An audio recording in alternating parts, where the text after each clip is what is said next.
السلام علیکم۔ میری قسمت میں نہ جانے کیا لکھا تھا۔ میں پچھلے کئی دنوں سے بہت زیادہ پریشان تھا۔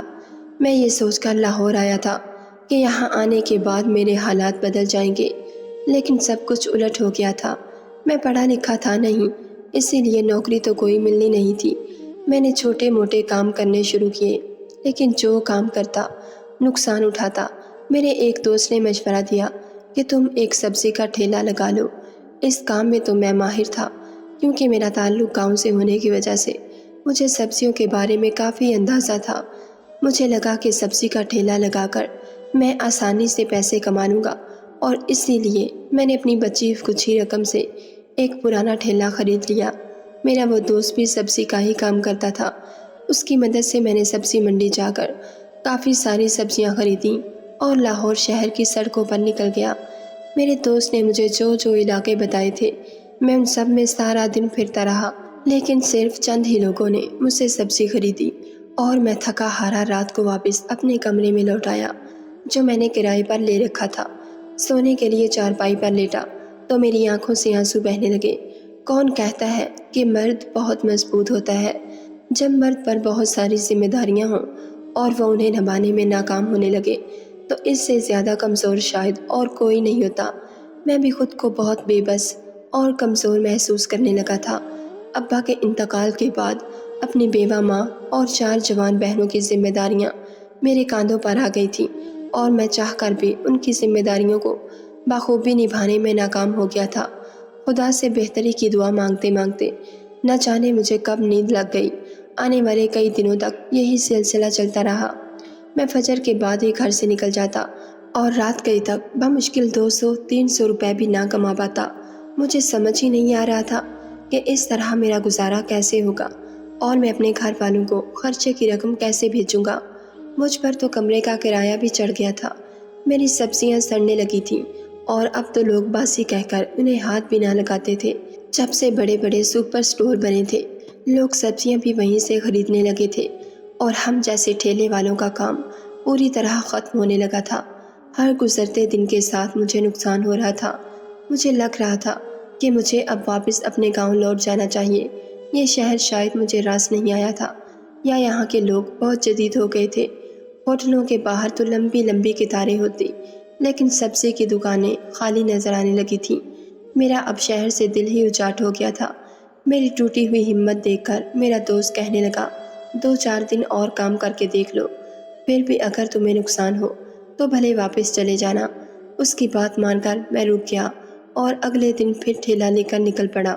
سارا وقت میرے ذہن میں یہی ٹینشن سوار رہی کہ میں اگر خالی ہاتھ گاؤں لوٹ گیا تو میرے گھر والوں کا کیا ہوگا۔ میری بہنوں نے تو بہت ہی امید کے ساتھ مجھے ریل گاڑی میں بٹھایا تھا کہ بھائی شہر جائے گا تو ان کی زندگی میں کچھ آسانیاں پیدا ہوں گی۔ میری چھوٹی بہن ابھی صرف 14 سال کی تھی، اور وہ جب بھی مجھے فون کرتی تو شہر سے بہت ساری چیزیں لانے کی فرمائش کرتی۔ اسے گڑیا سے کھیلنے کا بہت شوق تھا، اور آج تک میں اسے ایک گڑیا بھی نہیں دلا پایا تھا۔ میرے لیے ناکام ہو کر واپس لوٹنا بھی بہت مشکل تھا، اور یہاں رہ کر ہر دن نقصان اٹھانا بھی ممکن نہ تھا۔ میں نے اپنی ساری ہمت جمع کی اور آج ایک نئے اور امیر علاقے میں داخل ہو گیا۔ اس سے پہلے میں کبھی اس طرف نہیں آیا تھا۔ میرے دماغ میں اب صرف ایک ہی بات تھی کہ مجھے ناکام ہو کر واپس نہیں لوٹنا۔ بڑے بڑے بنگلوں کے آگے میں پوری آواز سے سبزی بیچنے لگا۔ سبزی لے لو، سبزی لے لو کی صدائیں لگاتا میں علاقے میں داخل ہی ہوا تھا کہ ایک عورت جو بہت ہی خوبصورت اور جوان تھی اپنے بنگلے سے نکل کر باہر آئی۔ شاید وہ کہیں جا رہی تھی اور مجھے دیکھ کر رک گئی۔ اس کا لباس بالکل نئے زمانے کا تھا، جسے دیکھ کر مجھے شرم محسوس ہونے لگی۔ میں نے فوراً ہی اپنی نگاہیں جھکا لیں۔ وہ ایک ایک سبزی اٹھا کر اس کا بھاؤ معلوم کرنے لگی۔ کچھ دیر میں ہی اس نے بہت ساری سبزیاں خرید لیں اور مجھے قیمت سے کہیں زیادہ پیسے ادا کر کے واپس چلی گئی۔ قیمت لے کر گننے کے بعد میں حیران رہ گیا کہ وہ تو پورے 1000 روپے زیادہ دے گئی تھی، جو میرے پورے دن کی کمائی ہوتی تھی۔ بڑے لوگوں کی بڑی باتیں۔ دل ہی دل میں یہ سوچتا ہوا اپنا ٹھیلا آگے کی طرف دھکیلنے لگا کہ جس 1000 روپے کے لیے میں سارا دن دھوپ میں گلی گلی گھومتا ہوں، وہ 1000 روپے ان بکنے والوں کے لیے تو خاک برابر بھی نہیں۔ مجھے تو اس بات کی خوشی تھی کہ اتنے دنوں کی مستقل کوشش کے بعد آج پہلی دفعہ میں نے ایک ساتھ اتنے پیسے کمائے تھے۔ شاید میری دعائیں قبول ہونے کا وقت آ گیا تھا۔ کافی دیر میں علاقے کا چکر لگاتا رہا، لیکن ان بڑے بڑے بنگلوں کے آگے تو جیسے ویرانی چھائی ہوئی تھی۔ کوئی بھی میری آواز پر نکل کر باہر نہیں آیا تھا۔ تھوڑی دیر میں ہی مجھے اندازہ ہو گیا کہ یہاں میری بکری نہیں ہونے والی، اسی لیے میں نے دوسرے علاقے کا رخ کر لیا۔ سارا دن کے بعد میں نے بہت مشکل سے ہی 300 روپے کمائے اور نکل آیا، اور میڈم کے 1000 روپے ملا کر میری دہاڑی اچھی بن گئی تھی۔ گاؤں سے بار بار اماں کا فون آ رہا تھا۔ میری بڑی بہن کی شادی سر پر تھی اور مجھے زیادہ سے زیادہ پیسے گاؤں بھجوانے تھے۔ میں نے وہ 1000 روپے سنبھال کر رکھ لیے۔ اگلے دن میں ٹھیلا لے کر سبزی بیچنے نکلا تو خود ہی میرے قدم اس بنگلے کی طرف بڑھنے لگے۔ ایک امید سی دل میں تھی کہ شاید آج بھی وہ میڈم مجھ سے سبزی خرید لے۔ اس کے بنگلے کے آگے پہنچ کر میں نے 2-4 آواز لگائی ہی تھی کہ وہ مسکراتی ہوئی بنگلے سے باہر نکل آئی۔ جینس کے اوپر سفید نیم برہنہ سا ٹاپ پہنے ہوئے، بالوں کو لہراتی ہوئی، نہ جانے سبزی خریدنے خود ہی کیوں آئی تھی۔ اتنے بڑے بنگلے میں تو کوئی نوکر بھی ضرور ہوگے، تو پھر اسے کیا ضرورت تھی کہ وہ خود آ کر ایک معمولی ٹھیلے والے سے سبزی خریدتی۔ مگر مجھے تو اپنی کمائی سے غرض تھا، اسی لیے میں نے سب کچھ نظر انداز کر دیا۔ میں خوش ہو گیا تھا کہ چلو آج بھی میرے دن کی شروعات بہت اچھی ہوگی۔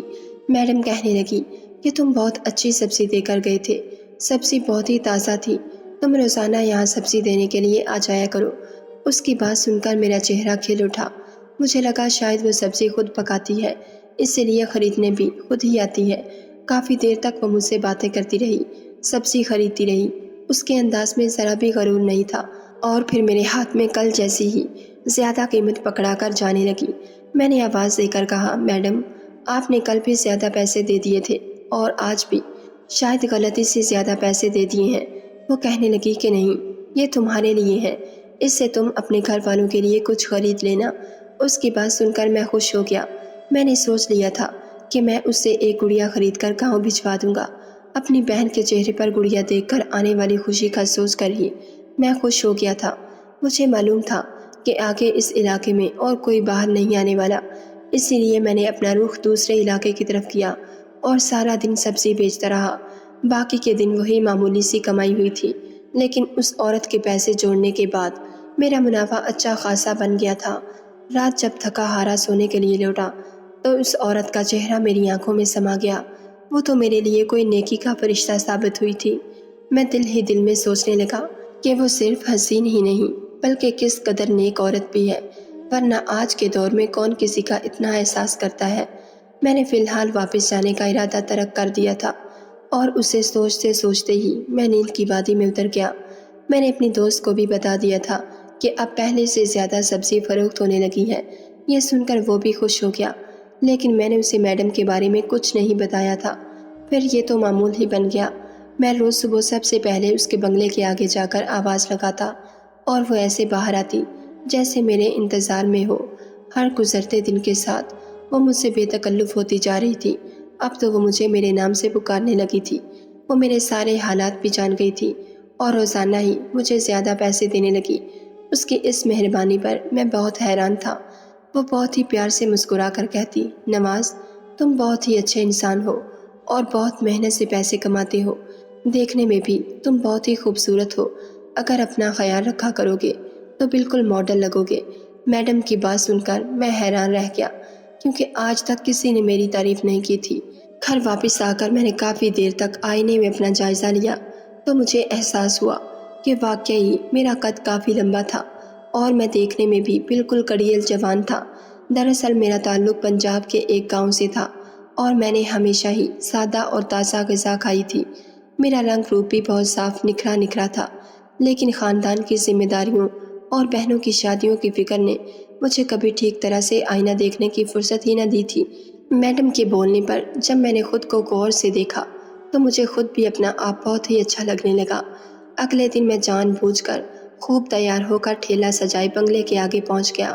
میڈم باہر نکلی تو مجھے دیکھ کر مسکرا کر کہنے لگی، واہ نواز، آج کے دن عید کا چاند لگ رہے ہو۔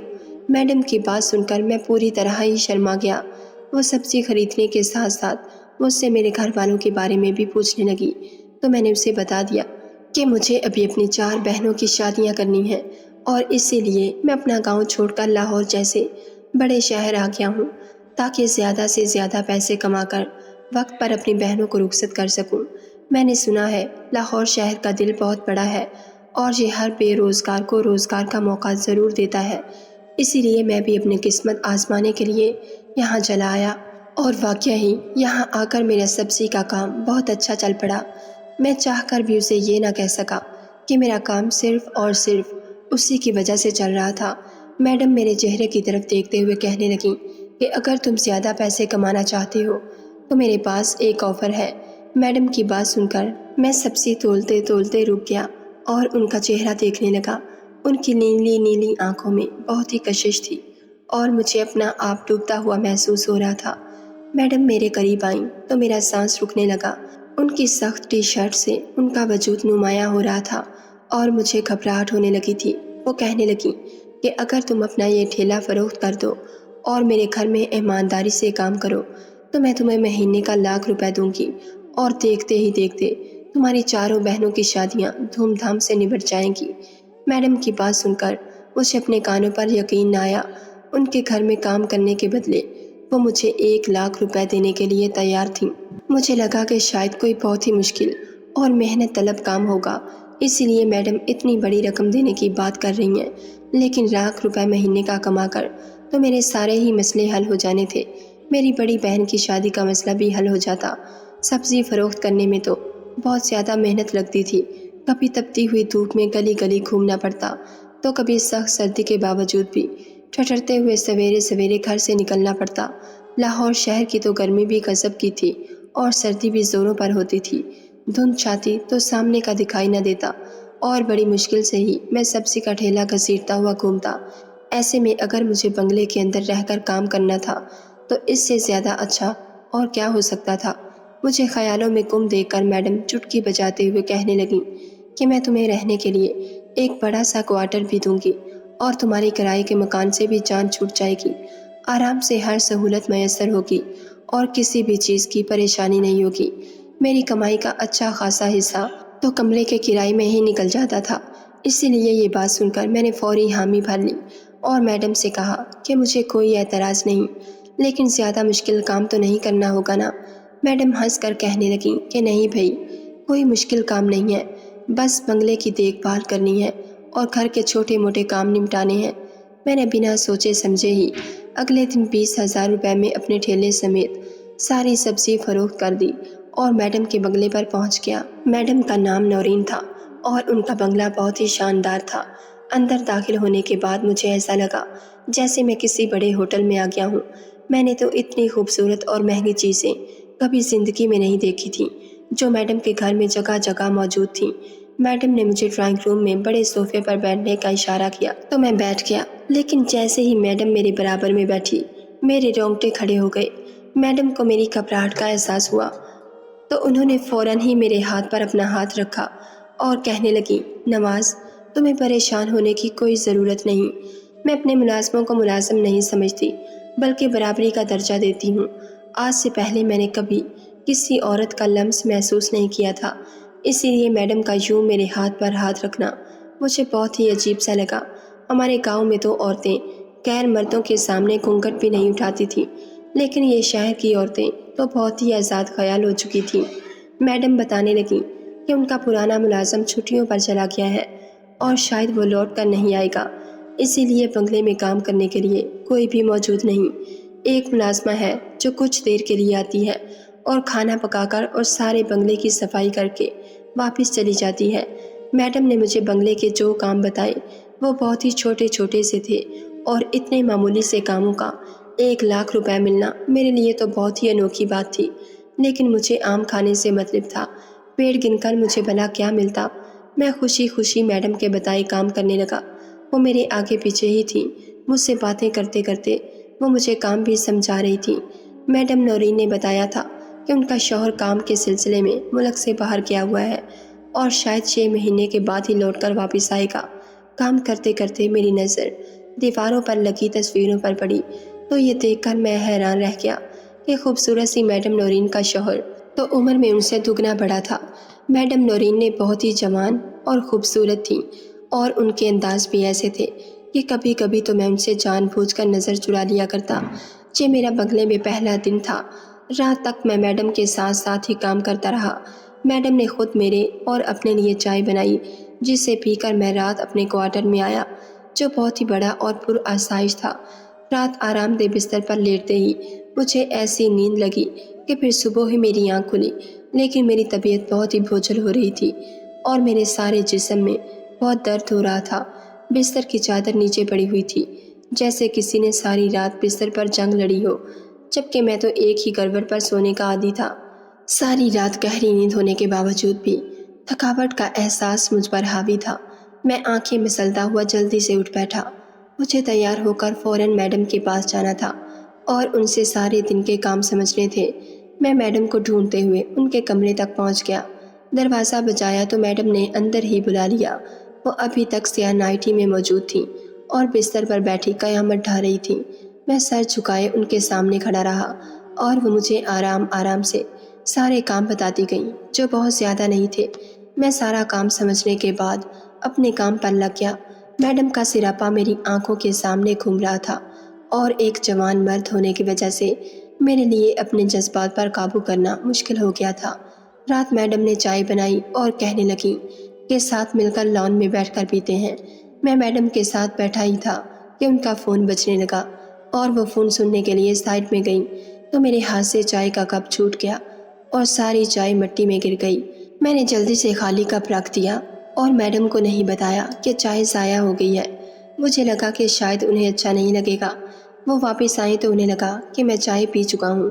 میں تھوڑی ہی دیر میں ان سے اجازت لے کر اپنے کوارٹر میں آ گیا اور مجھے نیند لگ گئی۔ رات میں گہری نیند میں تھا کہ جب مجھے ایسا محسوس ہونے لگا جیسے کوئی میرے ساتھ چھیڑ چھاڑ کر رہا ہو۔ اچانک میری آنکھ کھل گئی اور یہ دیکھ کر میرے قدموں تلے سے زمین نکل گئی کہ رات کے اس پہر میڈم میرے ساتھ میرے بستر پر موجود تھیں۔ ان کی حالت انتہائی قابل اعتراض تھی اور جو کچھ وہ میرے ساتھ کر رہی تھیں وہ بھی ناقابل بیان تھا۔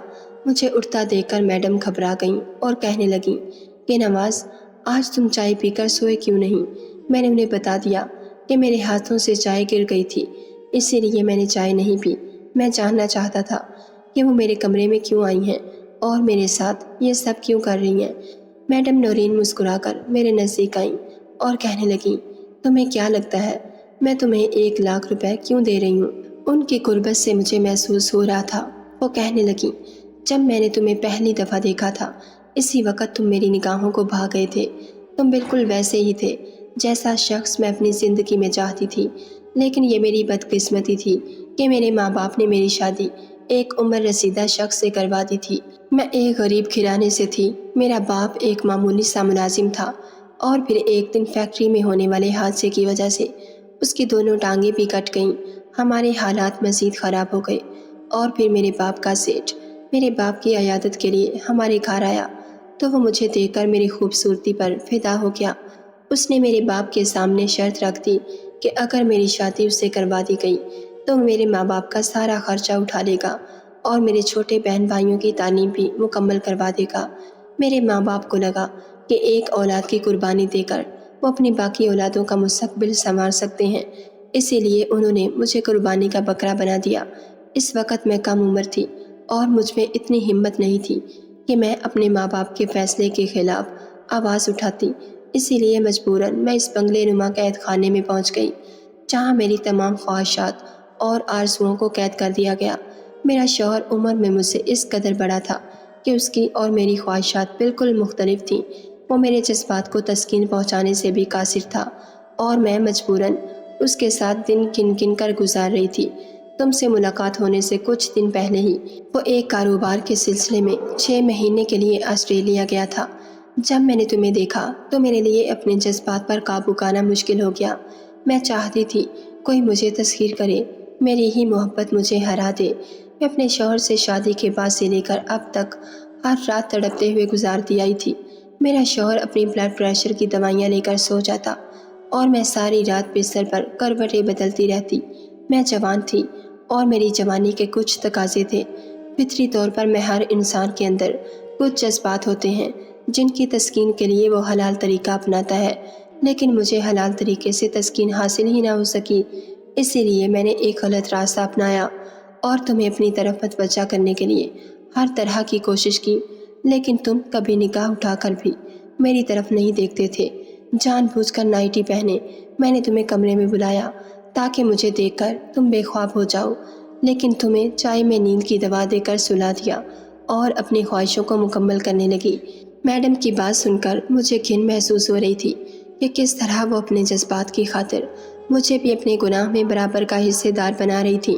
میڈم کہنے لگیں کہ میں تمہیں روپے پیسے میں تول دوں گی، تمہاری بہنوں کی شادیاں اچھی جگہوں پر ہو جائیں گی اور تمہاری بیوہ ماں کے پاس بھی کسی چیز کی کوئی کمی نہ ہوگی، بس تم میری کچھ خواہشات کو دل سے پورا کر دو تو میں تمہارے لیے سب کچھ آسان کر دوں گی۔ میرے سامنے دو راستے تھے، اگر میں میڈم کی بات مان لیتا تو زندگی بھر گناہ کی دلدل میں پھنستا رہتا، اور اگر بات نہ مانتا تو شاید غربت کی چکی میں مجھے زندگی بھر پسنا پڑتا۔ بہت سوچنے کے بعد میں نے اپنے دونوں ہاتھ میڈم کے آگے جوڑ دیے۔ لاکھ روپے کے لیے میں اپنا ایمان نہیں بیچ سکتا تھا۔ میں نے میڈم سے کہا کہ میں سبزی بیچ کر 200 روپے ہی کماتا تھا، لیکن مجھے سکون کی نیند آتی تھی۔ اپنی بہنوں کی شادی کی فکر ضرور تھی، لیکن حرام پیسوں سے میں کبھی اپنی بہنوں کو خوشی خرید کر نہیں دے سکتا۔ میری بات سن کر میڈم حیران رہ گئیں اور کہنے لگیں کہ میں تمہیں اتنی اچھی آفر دے رہی ہوں اور تم حرام حلال کے چکر میں سب کچھ ٹھکرا رہے ہو۔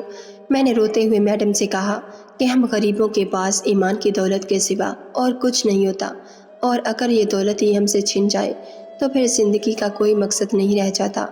رات کے اسی پہر میں نے اپنا سامان سمیٹ لیا اور میڈم سے معذرت کر لی تھی۔